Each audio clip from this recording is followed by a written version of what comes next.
سلام قولا من رب رحيم. நிகரில்லா அன்புடையோன் இறைவனிடமிருந்து சாந்தி நிலவட்டும் என்று முகமன் கூறப்படும். அல்ஹம்துலில்லாஹ், அல்லாஹுடைய அளப்பரியும் கருணையினாலே இந்த ரமலானுடைய 28வது தராவிகை நிறைவேற்றி அவருடைய திருப்தியையும் பொருத்தத்தையும் எதிர்பார்த்தவர்களாக நாம் இங்கே அல்லாஹுடைய இல்லத்திலே நாம் அமர்ந்திருக்கிறோம். இந்த உலகம் யாருக்காவது நிரந்தரமா தம்பி? இந்த உலகம் யாருக்காவது நிரந்தரமா? இல்லை, நிரந்தரம் இல்லை. நல்லா உறுதியாக தெரியுமா? சைத்தானுக்கு மட்டும் நிரந்தரமா? யாருக்குமே நிரந்தரம் இல்லை. அல்லாஹ்வை தவிர வேறு யாருக்கும், எந்த படைப்புக்கும் உலகம் என்பது நிரந்தரமே இல்லை. உலகம் என்பது நிரந்தரமே இல்லை. அதுக்கு அல்லாஹ் ஒரு வசனத்தை சொல்கிறான். அந்த வசனத்தை சொன்னால் நமக்கு எல்லாத்துக்குமே தெரியும். ஒரு வசனம் சொன்னாக்க நமக்கு எல்லாத்துக்கும் தெரியும். நம்ம அடிக்கடி கேட்ட வசனம் தான் குல்லு நஃப்ஸின் ஸாயிகத்துல் மௌத். குல்லு நஃப்ஸின் ஸாயிகத்துல் மௌத். உலகத்தில் அல்லாஹ் படைச்சிருக்கிற எல்லா ஜீவராசிகளும், எல்லா ஜீவன்களும் மரணத்தை சம்பவித்து, அவர் மரணத்தை சுவைத்தே தீர வேண்டும். மரணத்தை என்ன செய்யணும்? சுவைத்தே தீர வேண்டும் சொல்லி அல்லாஹ் சொல்கிறான். அப்போது பிறப்புன்னு இருக்குன்னு ஒன்று சொன்னால் இறப்புன்னு ஒன்று எல்லாத்துக்குமே இருக்குன்னு அல்லாஹ் சொல்கிறான். அந்த வசனத்தில் சொல்கிறத நம்ம பார்க்கிறோம். இப்போ நம்ம இந்த வசனத்தை இந்த நேரத்தில் நம்ம ஏன் சொல்கிறோம் அப்படின்னு சொன்னால், நம்ம ஆரம்பத்தில் சொன்னோம் இல்லை, கூலி வேணாம் அப்படின்னு சொல்லி உதறிட்டு போனோம் அப்படின்னு சொல்லி சொன்னோமா இல்லையா? அல்லாஹ் சொல்கிறான் பாருங்க, நீ மௌத்தா போகிறதுக்கு முன்னாடி வரைக்கும் நிறைய உழைச்சிட்டு மௌத்தா போகிற நேரத்தில் வேற கன்றாவியான விஷயங்கள்லாம் நீ போய் ஈடுபட்டு, பலா முசீபத்தில் ஈடுபட்டு நீ போயிட்டேன்னா உனக்கு என்ன கிடைக்கும் அப்படிங்கிறதையும் அந்த வசனத்தில் அல்லாஹ் தொடர்ந்து சொல்கிறான் பாருங்க. இன்னமா துவஃபூன உஜூரக்கும் யௌமல் கியாமா. கியாமத்து நாள்னு ஒன்று இருக்குது. இந்த உலகத்தில் உழைத்த உழைப்புக்கெல்லாம் கூலி கொடுக்குற ஒரு நாள் அது இருக்குது. உன்னுடைய முடிவு கடைசியாக தான் பார்க்கப்படும். எனவே கடைசியான அந்த நேரத்தை நீ என்ன செய்யணும்னு சொன்னால் கூலியால் நிரப்புன்னு அல்லாஹ் சொல்கிறான். எதால் நிரப்பணும்? கூலியால் நிரப்ப வேண்டும் என்று அல்லாஹ் சொல்லுகின்றான். ஆனால் நம்ம என்ன செய்கிறாங்க? 27 அன்னைக்கு தான் லைலத்துல் கத்ர் முழுமையாக இறங்குச்சுன்னு முடிவை பண்ணி ரசூல்லா சொன்னாங்க, பிந்திய 10 எல்லாம் வரிசையாக பாருங்கன்னு சொன்னாங்க. 21லேருந்து 30 வந்தால் 30 வரைக்குமே ஒற்றைப்படை நம்ம எதிர்பார்க்கணும். ஒற்றைப்படை நாம் எதிர்பார்க்கணும். லைலத்துல் கத்ரை நாம் எதிர்பார்க்கணும். ஆனால் 27 வந்துச்சு, எல்லாம் கூடணும், பள்ளிவாசலில் பெரிய கூட்டம் கூடணும். அன்னைக்கு என்ன பண்ணுச்சு? எல்லாம் விடிய கண் விழித்திருந்து அப்படி இருந்து இபாதத்தில் நிறைய செஞ்சுட்டு அதோட விட்டுட்டு ஓடி போயிட்டோம். அப்படின்னா என்ன ஆச்சுங்க? கூலி வேண்டாம்னு அர்த்தம். கூலி வேண்டாம் போயிட்டோம்னு அப்படி அர்த்தம். சரி, அது இருக்கட்டும். வாங்க இப்போ ஒரு செய்தி. என்ன செய்தி அப்படின்னு சொன்னால், நமக்கு மனிதர்களுக்கு பொதுவாக எல்லாத்துக்குமே உலகத்தில் வாழும் பொழுது சோதனைகள் அப்படின்னு இருக்கா? யாருக்காவது சோதனை இல்லாமல் இருக்கா? சோதனை இல்லாத வாழ்க்கை இருக்கா யாருக்காவது? எல்லாருக்குமே எந்த வகையிலேயாவது ஒரு சோதனை இருக்கும். சிலருக்கு பொருளாதார நெருக்கடி இருக்கும், சிலருக்கு உடல் ரீதியான பிரச்சனை இருக்கும், சிலருக்கு வெளிப்படையான எதிரிகள் இருப்பாங்க, சிலருக்கு உள்ளே குடும்பத்துக்குள்ளேயே கருத்தொற்றுமை இல்லாத பிரச்சனை, அங்கே என்ன செய்யும் பிரச்சனை வரும். பெண்களுக்குன்னு சொன்னால் மாமியார் மருமகள் பிரச்சனை வரும், மாமியாருக்கு மருமகளில் பிரச்சனை வரும், மருமகளுக்கு மாமியாரால் பிரச்சனை வரும். இப்படி நிறைய உலகத்தில் சோதனைகள் இருக்குது. ஆனால் சோதனைகள் இருக்கு அப்படிங்கிறதுக்காக வேண்டி வாழாமல் விட்டுட்டு போயிடலாமா அப்படின்னு சொன்னால் இல்லை. எனக்கு வாழ்க்கையை வேணாம்ப்பா, வெறுத்து போச்சு அப்படின்னு சொல்கிறாங்க பாருங்க. சொல்கிறோமா இல்லையா? நம்மள சொல்கிறோமா இல்லையா? கொஞ்சம் சொல்லுங்களேன். வெறுத்து போச்சு அப்படின்னு நம்ம சொல்கிறோமா இல்லையா? அன்பிற்கினியவர்களே, அது மாதிரி வெறுத்து போச்சு அப்படின்னு சொல்லி வாழ்க்கையை நீங்கள் விட்டுட்டு போகாதீங்க. கடைசி வரைக்கும் வாழ்ந்து காட்டுங்கன்னு சொல்லி என்ன செய்கிறாங்கன்னு சொன்னால் மார்க்கம் நமக்கு சொல்லி தருகிற செய்தியாக பார்க்கிறோம். அதுக்கு ரசூலுல்லாஹி ஸல்லல்லாஹு அலைஹி வஸல்லம் அவர்களுடைய அந்த வாழ்க்கையில் நடந்த சில நிகழ்வுகளை நம்ம சொல்லி காட்டுனா, வாழ்க்கை என்பது எவ்வளவு முக்கியம், வாழ்ந்து காட்டுவது எவ்வளவு முக்கியம், நம்முடைய இலக்கை அடைவதற்கு நாம் செய்ய வேண்டிய முயற்சிகள் எவ்வளவு முக்கியம் அப்படிங்கிறது நமக்கு விளங்கும். நமக்கெல்லாம் தாயிஃப் நகரத்தினுடைய அந்த செய்தி நமக்கு தெரியுமா? தாயிஃப் நகரத்தினுடைய செய்தி எவ்வளவு பெரிய அந்த நிகழ்வு, எந்த அளவுக்கு ரத்தம் வழிகிறது, ரத்தம் வழிகிறது. ரசூலுல்லாஹ் செருப்பு பாத அணி இருக்கு பார்த்தீங்களா, காலில் போட்டிருக்கிற செருப்பு, அந்த செருப்புல போய் என்ன செய்யுதுன்னு சொன்னா ரத்தம் கீழே இறங்கி உறைஞ்சு நிற்குது. காலுக்கு இடையில செருப்புக்கும் காலுக்கு இடையில போய் ரத்தம் உறைந்து நிற்கிறது. அப்படி காலை எடுத்தா பிடிச்சிக்கிச்சு. அப்படியே காலம் தூக்கும் பொழுது ரசூலுல்லாஹ்வுடைய பாதமும் செருப்பும் இடையில என்னாச்சு, பிசின் மாதிரி அப்படியே ரத்தம் பிசு பிசு என பிடித்து கொண்டது. அந்த அளவிற்கு அடிக்கப்பட்டது. அதுவும் குறிப்பா என்ன பண்ணாங்கன்னு சொன்னா, அந்த சிறுவர்கள் இருக்காங்க பார்த்தீங்கன்னா, அவனுக்கு நல்லது கெட்டது ஒண்ணு விளங்காது, அவன் நல்லது கெட்டது விளங்காது. அவர்களிடத்துல கல்லை எடுக்க சொல்லி கொடுத்து பாதத்தை காட்டியே அடிக்க சொன்னார்கள். யார சொல்லுங்க, யார் அடி வாங்கினாங்க? நபி ஸல்லல்லாஹு அலைஹி வஸல்லம். எங்க இருக்கோம் நம்ம? இப்ப மேராஜில் இருக்கோமா? வாங்க, மேராஜில் இருக்கும் போல தெரியுது. கொஞ்சம் கொஞ்சம் விழிப்போட இருப்போம் இன்ஷா அல்லாஹ். எங்க அடிச்சாங்க? கால் பாதத்திலே அடிச்சாங்க. ஏன் கால் பாதத்திலே அடிச்சா அடுத்து நடக்க முடியுமா? நடக்க முடியுமா? நடக்கவே முடியாது. அந்த அளவுக்கு தொல்லையை கொடுக்க வேண்டும், துன்பம் கொடுக்க வேண்டும். பெருமானார் ஸல்லல்லாஹு அலைஹி வஸல்லம் அன்னவங்க அதையும் கடந்து வந்தார்கள். விட்டுட்டாங்களா? அவள் அடிபட்ட ஒரு பாடும் தான் என்னுடைய நோக்கம் என்ன அப்படிங்கிறத விட்டாங்களா? விடவே இல்லையே. என்ன பண்ணாங்க? அந்த பிரச்சாரத்தை, ஏகத்துவ பிரச்சாரத்தை, அல்லாஹ் ஒருவனை, அல்லாஹ் ஒருத்தன் இருக்கிறான் அப்படிங்கிறத மக்களுக்கு காட்டி கொடுப்பதை, ஏகத்துவத்தை சொல்லி கொடுப்பதை நிறுத்தவே இல்லை. கடைசி வரைக்கும் என்ன பண்ணாங்க? அடி விழுந்தாலும் பரவாயில்ல, அடி விழுந்தாலும் பரவாயில்லை. இது கால்ல உஹது யுத்தம். நம்ம நேத்து கூட சொன்னோம். உஹது யுத்தம் ஒரு கேள்வி கேட்டோம். பல் உடைக்கப்பட்டது, முகத்துல ஈட்டியால் என்ன பண்ணுச்சு, கவசம் அணிஞ்சிருக்கிறாங்க. அந்த கவசத்திலேயே ஈட்டியை வச்சு குத்தி என்ன பண்ணாங்கன்னா அடித்தார்கள். சொல்லப்படுகிறது சுத்தி அந்த இரும்பு ஆயுதம் கொண்டு அடித்தார்கள் சொல்லப்படுது வரலாறுகள்ல. இரும்பு ஆயுதத்தால் அடித்தார்கள். எதுல? கவசம் போட்டிருக்கிறாங்க. அதுல மேல அடிச்சா இன்னும் எப்படி இருக்கும்? எப்படி இருக்கும் கொஞ்சம் யோசனை பண்ணி பாருங்க. அந்த சப்தம் எப்படி இருக்கும்? சப்தம் முதல்ல எப்படி அந்த செவி பாறைகள்லாம் அந்த பிச்சுக்கும். அப்படியே அது மாதிரியான அடி. அந்த அடி விழுந்த வேகத்துல என்ன ஆச்சுன்னு சொன்னா பல் உடைந்தது. என்ன உடைஞ்சிச்சு? ரசூலுல்லாஹ் ஸல்லல்லாஹு அலைஹி வஸல்லம் உடைய பல் உடைந்தது. அப்படி இருந்தும் பெருமானார் ஸல்லல்லாஹு அலைஹி வஸல்லம் பண்ணவங்க ஏகத்துவ பிரச்சாரத்தை விட்டுட்டாங்களா? நான் வாழ மாட்டேன்னு சொல்லி விட்டுட்டு இந்த உலகத்தை விட்டுட்டு போயிட்டாங்களா? இல்லையே, வாழ்ந்து காட்டணும். என்னுடைய இலக்கு என்ன? அந்த இலக்கை நான் அடைந்தே தீர வேண்டும். நான் எதுக்காக வேண்டி அனுப்பப்பட்டேனோ அந்த அனுப்பப்பட்ட நோக்கத்தை நிறைவு செய்ய வேண்டும் என்று பெருமானார் ஸல்லல்லாஹு அலைஹி வஸல்லம் அன்னவங்க என்ன பண்ணாங்கன்னா அந்த அடியையும் தாங்கிக் கொண்டார்கள். பல் ஷஹீதாக்கப்பட்டும் கூட நோக்கத்தை விட்டுவிடவில்லை அப்படிங்கிறத பார்க்கிறோம். இன்னைக்கு நம்ம சர்வசாதாரணமான சின்ன சின்ன விஷயங்களுக்கெல்லாம் எனக்கு ஒரு ஜுரம் வந்துருச்சு, எனக்கு ஒரு காய்ச்சல் வந்திருக்கிறது, ஒரு வயிற்று வலி வந்திருக்கிறது, ஒரு தலைவலி வந்திருக்கிறது, உடல்ல ஏதாவது ஒரு சின்ன பிரச்சனை, நான் ஏன் இந்த உலகத்துல வாழ்றேன், எனக்கு ஏன் அல்லாஹ் என்னை உயிரோட வச்சிருக்கிறான் அப்படிங்கிற மாதிரியான வார்த்தைகள் எல்லாம் நம்ம பயன்படுத்துறோம் அன்பிற்கினியவர்களே. அது மாதிரியான வார்த்தைகளை பயன்படுத்தாதீர்கள். அந்த சோதனைகளை என்ன செய்யுங்கன்னு சொன்னா வென்று காட்டுங்கள் அப்படிங்கிறது தான் பெருமானார் ஸல்லல்லாஹு அலைஹி வஸல்லம் அவர்களுடைய இந்த சரித்திர நிகழ்வுகள் எல்லாம் நமக்கு சொல்லித் தருகிற செய்தியாக பார்ப்போம். இன்னும் பாருங்க, இன்னும் எவ்வளவு கொடுமை பாருங்க. ரசூலுல்லாஹி ஸல்லல்லாஹு அலைஹி வஸல்லுக்கு நடந்த கொடுமை.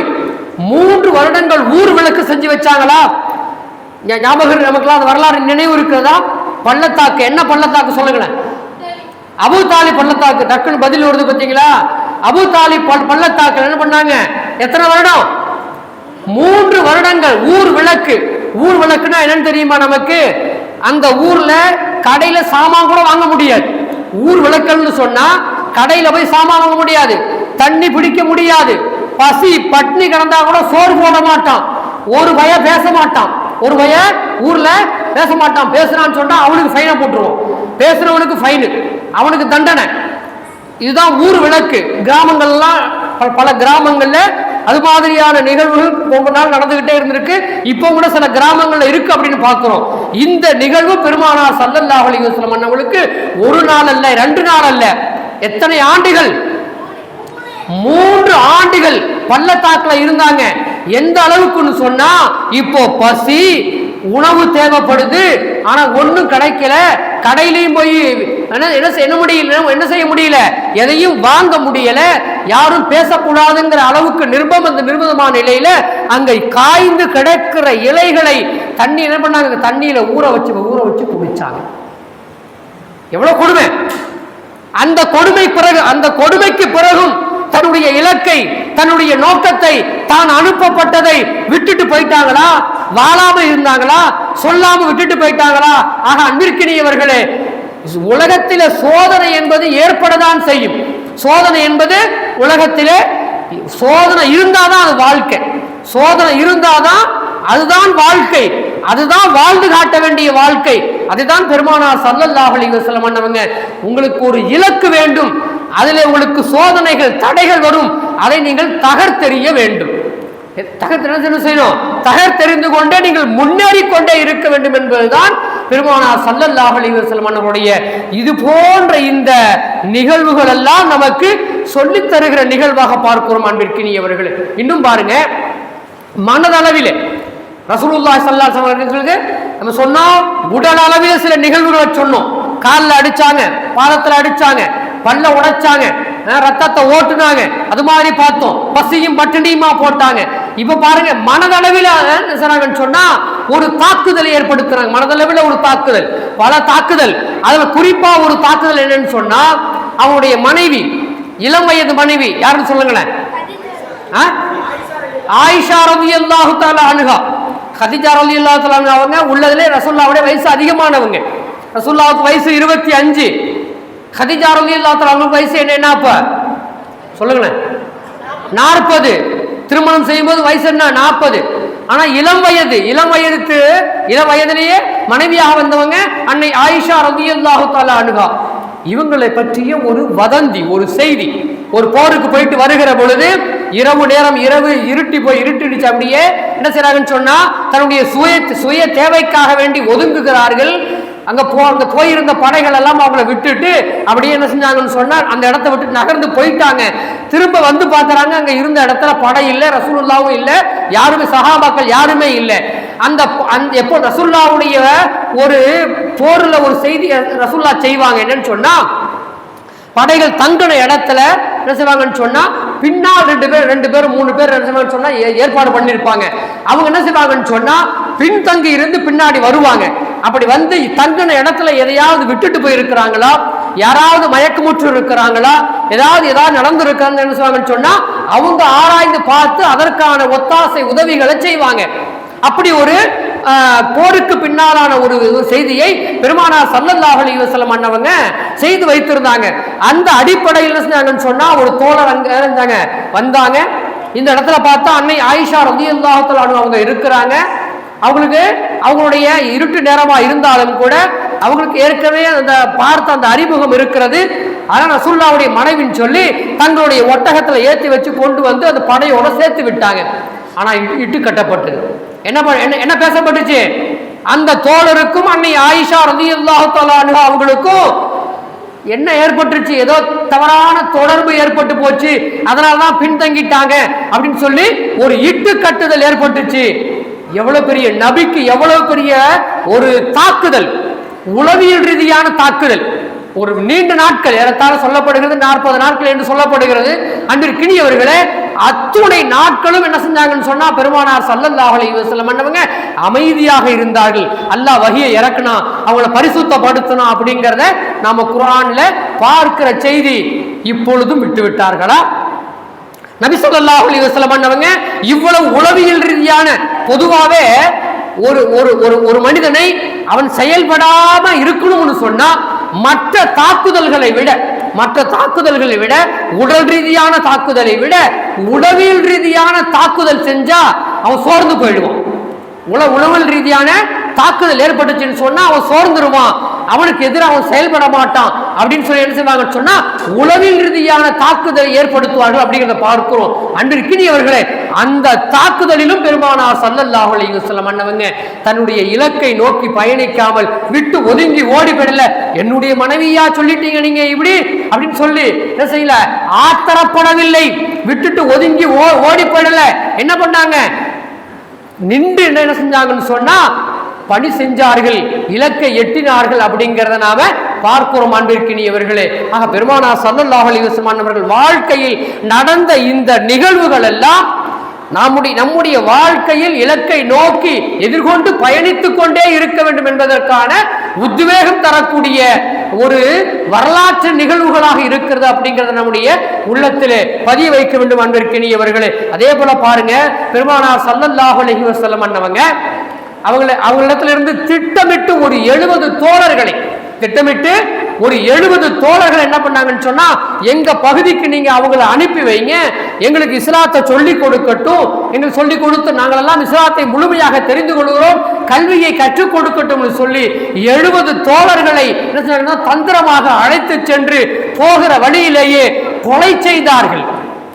என்ன செஞ்சாங்க, 70 தோழர்கள் கொலை செஞ்சா அது என்ன அர்த்தம், இது வந்து உளவியல் ரீதியான தாக்குதல். இதெல்லாம் இப்படி நீங்க செஞ்சீங்கன்னா நான் இப்படி செய்வேன். இன்னைக்கு நம்ம இந்திய தேசத்துல பார்க்கிறோமா இல்லையா, அங்கங்க என்ன செய்வாங்க, யாரையாவது ஒருத்தரை பிடிச்சி வச்சுக்கிட்டு கட்டி போட்டுக்கிட்டு என்ன பண்ணுவாங்க, அடிப்பான். இதை சொல்லும்பா, ஒரு வார்த்தையை சொல்லி என்ன செய்வான், அதை சொல்லுன்னு அடிப்பான். எதற்காக வேண்டி, அதை அடிக்கிறது மட்டுமல்ல, சரி அடிச்சு தொலைச்சான் அப்படியே விட்டுருவானான்னு சொன்னா இல்ல, அதை வீடியோ எடுக்கிறான், அவனே வீடியோ எடுப்பான். அடிக்கிறவனே என்ன செய்வான் சொன்னா வீடியோ எடுப்பான், அதை அப்படியே பரவ விடுறான். எதற்காக வேண்டி, உளவியல் ரீதியாக ஒரு இனம் ஒரு சமூகம் அது பலகீனப்பட்டு போய்விட வேண்டும். என்ன செய்யணும், அது பலகீனப்பட்டு போய்விட வேண்டும், அவர்களுடைய முன்னேற்றம் தடுக்கப்பட வேண்டும் என்று சொல்லிட்டு அது மாதிரியான சூழ்ச்சிகள் நடைபெறுவது இன்றும் நமது தேசத்திலே நடைபெறுவதை பார்க்கிறோம். அதே போல அன்றைக்கும் 70 தோழர்கள் என்ன பண்ணாங்கன்னு சொன்னா அழைச்சிட்டு போய் கொலை செய்தார்கள் என்பதை பார்க்கிறோம். ஆனால் இலக்கை பெருமானார் ஸல்லல்லாஹு அலைஹி வஸல்லம் அன்னவங்க முன்னேறி போவதை, இலக்கை அடைவதற்கான முயற்சிகளை கைவிட்டு விடவில்லை என்பதை நாம் பார்க்கிறோம். அன்பிற்கினியவர்களே, அதுபோல நம்முடைய வாழ்க்கையில் சோதனைகள் வரும். நமக்கு வாழ்க்கைக்கு ஒரு லட்சியம் இருக்கு. குறிப்பா நம்முடைய இஸ்லாமிய மூமின்களுடைய லட்சியம் என்னங்க, வெறும் உலகத்துல நல்லா வாழ்ந்து சம்பாதிக்கிறது, வாழ்றது, கார் கிடைச்சா கார்ல பயணிக்கிறது, இல்ல இன்னும் சுகமான விஷயங்கள் என்னென்ன கிடைக்குதோ அனுபவிச்சுட்டு அப்படியே போறதா அப்படிங்கிற இலக்கா நமக்கு. அந்த இலக்கு அல்ல நமக்கு. நம்முடைய இலக்கு என்பது நாளை மறுமை. இலக்கு என்பதே நாளை மறுமைதான். இந்த உலகம், அதனால தான் ஆரம்பத்தில் சொன்னேன், உலகம் என்பது நிரந்தரம் இல்லாதது, நிரந்தரமான ஒன்று. அதுதான் நம்முடைய இலக்கு, அதுதான் மறுமை. அதை நோக்கிய பயணம் தான். அந்த பயணத்தின் ஊடே பல தடைகளை உடைத்துக் கொண்டே நாம் சென்று கொண்டே இருக்க வேண்டும். அந்த உடைக்கிறதுக்கான வழிமுறைகள் என்ன அப்படிங்கிறது கூட நாம் ரசூலுல்லாஹி ஸல்லல்லாஹு அலைஹி வஸல்லம் அவர்களுடைய வாழ்க்கை சரித்திரத்தை உள்ள போய் பார்த்தோம்னு சொன்னா நிறைய பாடங்கள் நமக்கு இருக்கும். அன்பிற்கினியவர்களே, நான் சுருக்கமாக சொல்லி முடித்துக் கொள்ளுகிறேன். அன்பிற்கினியவர்களே, இந்த ஒரே ஒரு செய்தி பாருங்க. அகல் யுத்தம் நமக்கெல்லாம் தெரியும். நான் தெரிந்த வரலாறு தான் சொல்றேன், தெரிந்த செய்திகள் தான் சொல்றேன். அகல் யுத்தம் நமக்கெல்லாம் தெரியும். இப்ப சஹாபாக்கள் எல்லாம் அகலை தோண்டுகிறார்கள். ஒரு பாறை அங்கே உடைக்க முடியாமல் இருக்கிறது. அந்த நேரத்துல சல்மானுல் ஃபாரிஸ் ரலியல்லாஹு தஆலா அன்ஹு என்ன செய்றாங்கன்னு சொன்னா, ரசூலுல்லாஹி ஸல்லல்லாஹு அலைஹி வஸல்லம் இடத்துல வந்து, யா ரசூலல்லாஹ், பாருங்க, எங்களால் இந்த பாறையை உடைக்க முடியல. ஏன்னு சொன்னா நாங்கெல்லாம் பட்டினியாக இருக்கிறோம். நாங்க என்ன எப்படி இருக்கோம், நாங்க வயிற்றுக்கு சோறு இல்ல. வயிற்றுக்கு என்ன இல்ல, சோறு இல்ல. சோறு இல்லாத நிலையில ஒரு மனிதன் பட்டினி கிடக்கிற பொழுது, சோர்ந்து போகிற பொழுது அவனால் வேலை செய்ய முடியுமா? அதுவும் கடுமையான வேலை. அந்த வேலையை செய்ய முடியுமா? யார் சொல்லலாம், எங்களது வயிற்றை பாருங்கள். துணியை தூக்கி காட்டுறாங்க. ஒரு கல் அங்கே கட்டப்பட்டு இருக்கிறது. எத்தனை கல்லு? ஒரு கல் கட்டப்பட்டிருக்கு. இப்ப ரசூலுல்லாஹ் என்ன பண்ணாங்கன்னா, தன்னுடைய ஆடையை, இந்த மேல ஆடையை உயர்த்தி காட்டினாங்க. ஒரு கல்லு தான். என் வயிற்றை பாருங்க, 2 கல்லு கட்டப்பட்டிருக்கிறது. அன்பிற்கினியவர்களே, இந்த நிலையிலும் கூட ஒரு போரை எதிர்கொள்ளுகிற பொழுது மனம் சோர்ந்து விடாமல், தளர்ந்து விடாமல் என்ன பண்ணாங்க, எதிர்கொண்டார்கள். எதிரிகளை எதிர்கொண்டார்கள். பட்டினி கிடந்தாலும் பரவாயில்லை. இன்னைக்கு பாலஸ்தீன மக்கள், இன்னைக்கு நமக்கெல்லாம் கஞ்சி குடிக்கும் போதெல்லாம் எனக்கு நினைவுக்கு வருகிறது. வடையும் சம்சாவும் ஜில்லுன்னு அந்த ஜூஸு. அங்கே பாலஸ்தீன மக்களுக்கு குடிக்க தண்ணியே இல்லை. பாலஸ்தீன மக்களுக்கு அங்கே என்ன இல்லை? குடிக்க தண்ணி இல்லை. ஆனாலும் கூட ஈமானில் அவர்கள் உறுதியாக இருக்கிறார்கள். நமக்கு எல்லாத்தையும் கொடுத்துருக்கிறான் அல்லாஹ். காலையில் நல்ல உணவை கொடுக்குறான். நேற்று என்ன உணவுங்க? மந்தி. அவ்வளோ அற்புதமான உணவை கொடுக்குறான். நோம்பு திறக்கும் போது பாருங்க எத்தனை சம்சா, எத்தனை வடை, இன்னும் ஒரு அட்டைப்பெட்டி நிறைய அங்கே சம்சா வடை கிடக்கு. நான் ஆர்டர் கொடுத்தது இல்லாமல் அல்லாஹ் பண்ணா வேற ஒருத்தருடைய உள்ளத்துல போட்டு கொண்டு வந்தங்க கொட்டி வச்சிருக்கிறான் அல்லாஹ். அன்பிற்கினியவர்களே, அல்லாஹ் இவ்வளவு சௌகரியம் நமக்கு ஏற்படுத்தி இருக்கிறான். அப்படி இருந்தும் நம்முடைய இலக்கை நாம் சரியாக ஏற்படுத்தி கொள்ளுகிறோமா என்பதுதான் அன்பிற்கினியவர்களே. நாம் வேற மாதிரி நினைக்க கூடாது. அஜித் சம்சா திங்கிறேன்னு சொல்றாரு, கஞ்சி குடிக்கிறேன்னு சொல்றாருலாம் வேற மாதிரி சிந்தனை வேண்டாம். அன்பிற்கினியவர்களே, அல்லாஹ் இதையெல்லாம் கொடுத்திருக்கிறான். இதை நீங்க சாப்பிடுங்க, நியமத்துகளை அனுபவிச்சுட்டு இலக்கு நோக்கி நீங்க பயணிக்கன்னு சொல்றான். ஒரு தேசத்துல அது இல்லாமலே இருந்தும் கூட நீங்கள் இலக்கை நோக்கி பயணிக்க வேண்டும் அப்படின்னு செஞ்சிருக்கான். ஒரு தேசத்துல அப்படி வச்சிருக்கான், பாலஸ்தீன்ல அப்படி வச்சிருக்கிறான், நமக்கு இப்படி வச்சிருக்கிறான். அன்பிற்கினியவர்களே, இவைகளெல்லாம் நமக்கு ஒரு பாடமாக எடுத்துக்கொள்ள வேண்டும். அன்பிற்கினியவர்களே, நிறைய செய்திகளை சொல்லலாம். நோக்கம் அதுவல்ல. நமக்கு பயான் பண்றது பெரிய நோக்கமா? நமக்கு அது அல்ல நோக்கம். செய்யப்படுகிற அதிலிருந்து நம்ம என்ன செய்யணும்னு சொன்னா ஒரு பாடத்தை நாம் கற்றுக்கொள்ள வேண்டும். ஒரு பாடத்தை நாம் கற்றுக்கொள்ள வேண்டும். ஒரே ஒரு வசனத்தை நான் சொல்லிட்டு முடிச்சிடுறேன். 3வது அத்தியாயம் 159வது வசனம் அல்லாஹ் சொல்றான், வலவ் குன்த ஃபல்லன் கலீலல் கல்பி லன் ஃபல்லு மின் ஹவுலிக. என்ன சொல்றான்னு சொன்னா, பெருமானார் ஸல்லல்லாஹு அலைஹி வஸல்லம் அவங்கள சூனியக்காரன், பைத்தியக்காரன் எல்லாம் சொன்னாங்க. நம்மளை பார்த்து போடா பைத்தியம் அப்படின்னு என்னை பார்த்து ஒருத்தன் சொல்றான்னு வச்சுக்கோங்க, எனக்கு என்ன ஆகும்? மண்டை சொல்லுன்னு பயங்கரமா ஏறும். என்ன பைத்தியம்னு சொன்னியா? பைத்தியம் இப்போ என்ன பண்ணுவான் பாரு. என்ன சொல்லுவோம்? நம்ம பைத்தியம் பண்றதெல்லாம் பண்ணுவோம். நம்ம உண்மையா இல்லையா? நம்மளை பார்த்து பைத்தியம் சொல்லி சாதாரணமான நம்மளை பைத்தியம் சொல்லிட்டா நம்ம என்ன பண்ணுவோம்? உடனே பைத்தியமா மாறிடுவோம். நம்ம பைத்தியமா மாறி சொன்னவனை ஒரு வகையை ஆக்கிடுவோம் நம்ம. ஆனா அன்னைக்கு பெருமானார் ஸல்லல்லாஹு அலைஹி வஸல்லம் அவங்களை பார்த்து சூனியக்காரரு, பைத்தியக்காரரு எல்லாம் சொன்னாங்க. ஆனா அல்லாஹ் சொல்றான், வலவ் குன்த ஃபல்லன் கலீலல் கல்பி. நபியை பார்த்து நபியுடைய கல்பு அது இறுகி போயிருக்கும்னு சொன்னா, அல்லது தாக்குதலிலே அது குலைந்து போகும் என்று சொன்னால், கொடுக்கிற தாக்குதல்களே அது குலைந்து போயிடும் என்று சொன்னால், அப்படியே உடைந்து போவார்கள் என்று சொன்னால் விருண்டு ஓடி இருப்பாங்க. என்ன இருப்பாங்க சொல்றான் அல்லாஹ், லன் ஃபல்லு மின் ஹவுலிக. சுற்றி இருப்பவர்களெல்லாம் விட்டுட்டு, சுற்றி இருப்பவங்கெல்லாம் அடி வாங்குறாருப்பா விட்டுட்டு ஓடு. சமயங்களில் ஓடுறோம் பார்க்குறோமா? நம்ம 4 பேர் 5 பேர் போகும்போது எவனுக்கா ஒருத்தருக்கு அடி விழுவுது, கொஞ்சம் அந்த பக்கம் எதிரி கொஞ்சம் கூட்டமா இருக்கிறான், அடே நமக்கு அடி விழக்கூடாது விட்டுட்டு ஓடுறோமா? சஹாபாக்கள் அப்படி விட்டுட்டு ஓடல. இப்படி பெருமானார் ஸல்லல்லாஹு அலைஹி வஸல்லம் ஆண்டவங்க அந்த கல்பு கடுமையானதாக, அது பாரமானதாக அப்படி கடாமுடான்னு இருந்திருக்கும்னு சொன்னா சுற்றி இருப்பவர்கள் எல்லாம் விட்டுட்டு வெறுண்டு ஓடி இருப்பாங்க. அப்படி இல்லாமல் எல்லா விஷயங்களையும் எதிர்கொள்ளுகிற நேரத்தில் எல்லாம் தன்னுடைய உள்ளத்தை பாறையாக்கிக்கிட்டாங்க. எப்படி பாறைன்னு சொன்னா அடுத்தவங்க மீது கடுமையா விழுகிற அடிப்படையில் அல்ல, அதை எதிர்கொள்ள வேண்டும். எப்படி எதிர்கொள்ள வேண்டும் என்ற அந்த அடிகளை வாங்கி கொண்டார்களே தவிர, அதனால் அவர்கள் தான் அந்த இலக்கை அடைய முடிந்தது என்று சொல்லி வல்ல ரஹ்மான் ஹக்கு சுப்ஹானஹு வ தஆலா தன்னுடைய திருமறையிலே பெருமானார் ஸல்லல்லாஹு அலைஹி வஸல்லம் அவர்களுடைய குண நலன்களை அதிலே சொல்லி இருந்தாலும் கூட, அன்பிற்கினியவர்களே, நாம் இந்த இடத்திலே பார்ப்பது அவர்கள் வெறுண்டோட செய்யவில்லை, அவர்களும் வெறுண்டோடவில்லை, அவர்கள் தன்னுடைய உள்ளத்தை இறுக்கிக் கொள்ளவில்லை. அன்பிற்கினியவர்களே, பறந்து வைத்திருந்தார்கள் என்பதும் அதுபோன்று நாம் இலக்குகளை நோக்கி பயணிக்கிற பொழுது ஏற்படுகிற தடைகளை எல்லாம் தகர்ப்போம். நம்முடைய இலக்கு மறுமை. அந்த மறுமைக்கான வெற்றிக்காக நம்முடைய உழைப்பை கொடுப்போம். வல்ல ரஹ்மான் ஹக்கு சுப்ஹானஹு வ தஆலா உங்களுக்கும் எனக்கும் உலகில் உண்டான எல்லா மக்களுக்கும் அந்த வாக்கியத்தை முழுமையாக தந்து அருள் புரிவானாக. வாஹிரு தஅவானா அனில் ஹம்துலில்லாஹி ரப்பில் ஆலமீன். அஸ்ஸலாமு அலைக்கும் வ ரஹ்மத்துல்லாஹி வ பரக்காத்துஹு.